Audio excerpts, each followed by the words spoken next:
Hello, Mark Crossfield here, round 2 for the shaft testing. So more info for all you shaftoids out there. I've got one head, I've got the Mizuno MP59 head, I've got a Project X 6.5, so that's a stiff steel shaft, hitting up against a 55 gram ladies graphite shaft. We're going to put the two shafts in the one head. I've got TrackMan on, 5 balls of each. Let's get a bit of an average and show you exactly how these shafts are changing the ball flight or not. Let's get stuck in.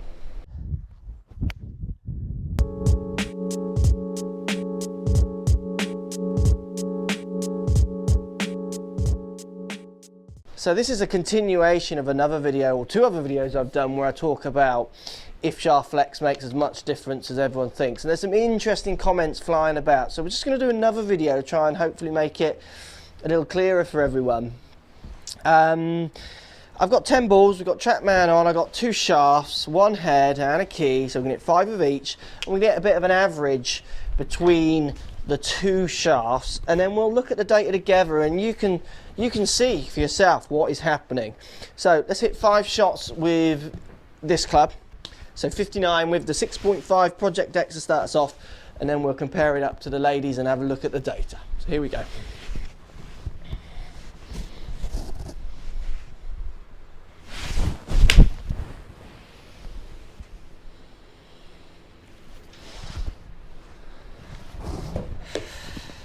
So this does require me hitting decent shots, but hopefully we'll get an equivalent between each.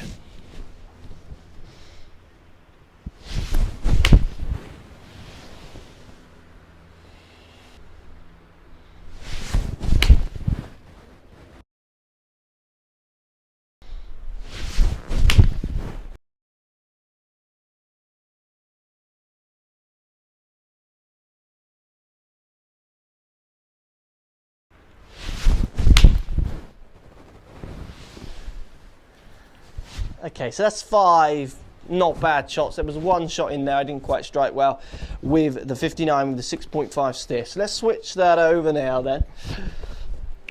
So we're going to change it over to the lady shaft.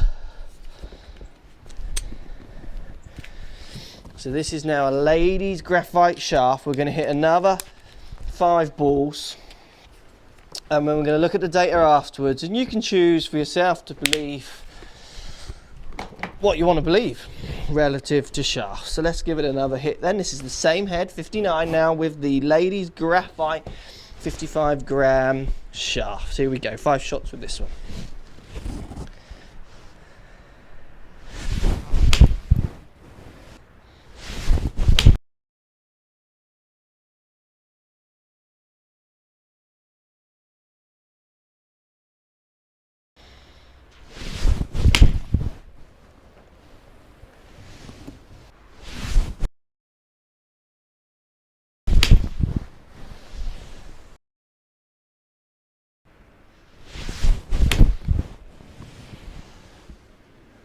So there's the 5 shots with the graphite. If anything, I felt like I hit them slightly better. So let's take a look at some of the data and see if these shafts are making as big a difference as you guys might think. So looking at some of the data here, what we're going to see, first 5 shots are with the 6.5 Project X, second 5 shots are with the ladies graphite. And first initial looking at the data, you're going to see, I mean, look, let's look at spin rates, which is one thing that in the comments was quite continuous or quite repeated. The spin will change, and also look at side total. So we'll look at the dispersion, as people were saying as well. The dispersion is really going to change. So if we look at the spin rates, totaling 7,000 average, 7,028. The first 5 shots, and there's shot 4, which is the one I didn't quite hit right, 6,200 res, came down in res. I didn't get all of that one, but 7.2, 7.5, 6.6. There's the 6.2, 6.9. Then with the second 5 shots, 7, 6.9, 7.1, 7, 7.2. So arguably the second one is spinning a fraction more, but the highest spinning club, or the highest spinning shot out of all of them, was shot number 2, 7,549 res. That was the highest spinning shot, and that was with the stiffer shaft. So you can see here what's affecting these numbers. it's much more about where I'm hitting the ball on the face. The shaft isn't really doing that. It's the highest spinning and the lowest spinning are coming from the stiff shaft. So work that one out.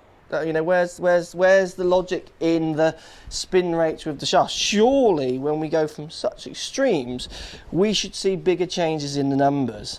The launch angle stayed pretty much the same. Highest launching shots came out of the first stiffer shaft, not the graphite shaft again, which in the other videos I've shown you is interesting how that doesn't affect the launch angle.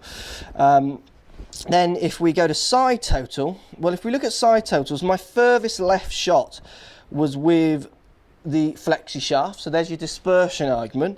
But then to counter that, my closest two shots, 0.9 right and 5.8 left, came also with the graphite shaft. So my dispersion was very similar. I mean, I felt like I hit the second batch of shots maybe a little bit better, more out the middle of the club, and I got the slightly up the left shot, which is what I always play for, up the left and sometimes just drifting it back.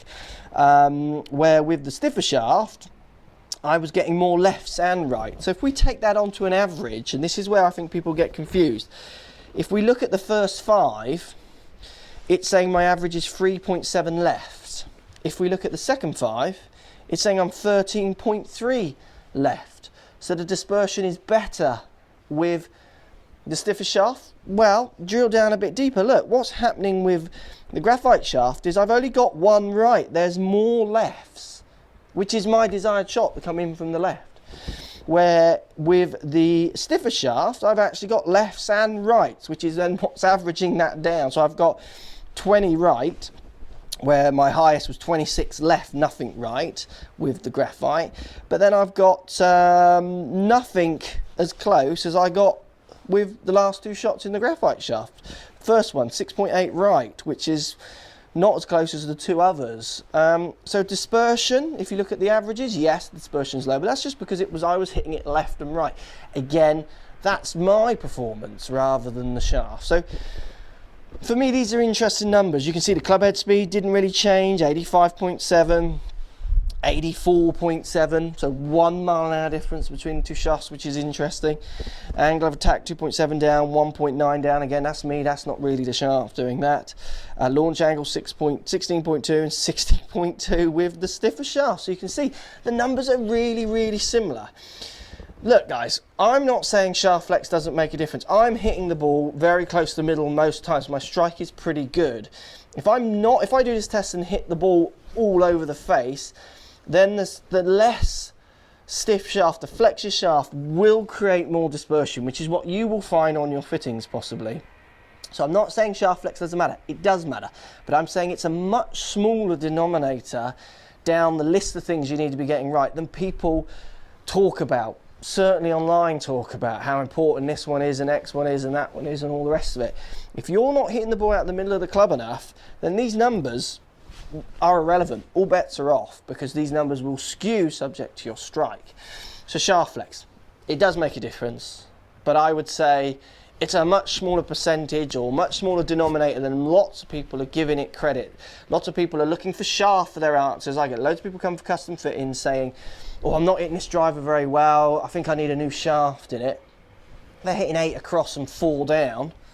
I mean, do you want me to fit a shaft around those numbers? I mean, surely we want to get those numbers nearer neutral as you can get them before we start dialing you in an expensive shaft for really poor numbers. And this is where custom fit gets grey area and where you need to be careful. Companies, club fitters and the rest of it, if they're not fitting you properly around some of your numbers, or at least educating you on your numbers so you know why you've got the shaft subject to the swing faults that you've got, then you're not really being custom fit. It's a bit kind of like, let's just get one performing better today, but when you change the swing, it might not work for you. So look, shaft flex, does it make a difference? Well, yes, it does. And we're going to do other videos, and I'm going to do this with a driver as well to show you the difference. But certainly in an iron, as we're seeing there, we'll come on to the drivers, it's much smaller. I've done 3 videos on this now, and I'm still getting comments saying, yeah, but that's ridiculous, dispersion and spin rates. I mean, just look up what creates spin. There's a great video by another American pro called Trackman Maestro. I'm sure loads of you have seen it, where he talks about what creates spin. And if you trust Trackman, If you trust its numbers, it creates spin from 3 factors. Forgetting strike, let's pretend the strike's out the middle. It's dynamic loft, angle of attack, and speed, which is why I did the other videos where we looked at speed and dynamic loft and angle of attack, because that's what's creating speed, the spin, not the shaft, because you can see those numbers aren't really changing that much. Or they are changing, but fractions of amounts, much smaller amounts than you guys might be imagining. Let me know, post comments down below. I'm loving the comments on these videos. I know these videos are maybe not what you're expecting to hear. Love to hear the comments. Keep posting. Haters, lovers, tell me what you're thinking. Love to hear down below. Thanks for watching, and we'll see you in the next video. So if you like what's going on here, don't be afraid to subscribe to the channel. Also thumbs up the video, post comments. Love to hear what you guys got to say. Let's keep it social. The more we talk, the more we share, the easier this game will get for everybody. So if you want to find me on Facebook here, you can find me on Facebook. If you want to tweet me, find me on Twitter here as well. Just follow the links, all in the description. Come and join the show. Get active, get involved, get playing some better golf. Thanks for watching.